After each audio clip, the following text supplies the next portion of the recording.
Hello viewers, আসসালামু আলাইকুম।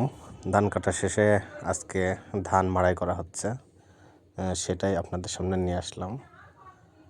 এই যে দেখুন, এখানে ধান মাড়াই করা হচ্ছে আর পিছনে ধানগুলোকে রাখা হয়েছে। আর ধান মাড়াই শেষে যে ধানের খড়টা থাকে সেগুলো সাইডে ফেলে দেওয়া হচ্ছে। তো দেখা যাক কেমন ফলন হয় আজকে জানা যাবে কতটা ধান হলো আর কি।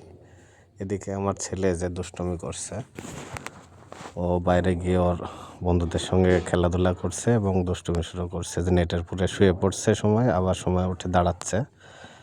আর এদিকে ধান মোলা চলছে। তো করতে করতে ধান মাড়াই করতে রাতই হয়ে গিয়েছিল প্রায়। এদিকে স্কেলে মাপা হচ্ছে ফাইনালি আধুনিক মেশিনের সাহায্যে, আর পরে ওড়ানোর প্রয়োজন হয় না। তো সব শেষে মাপা শেষে আমার প্রায় 24 মণ ধান হয়েছে। ধন্যবাদ সবাইকে। আসসালামু আলাইকুম।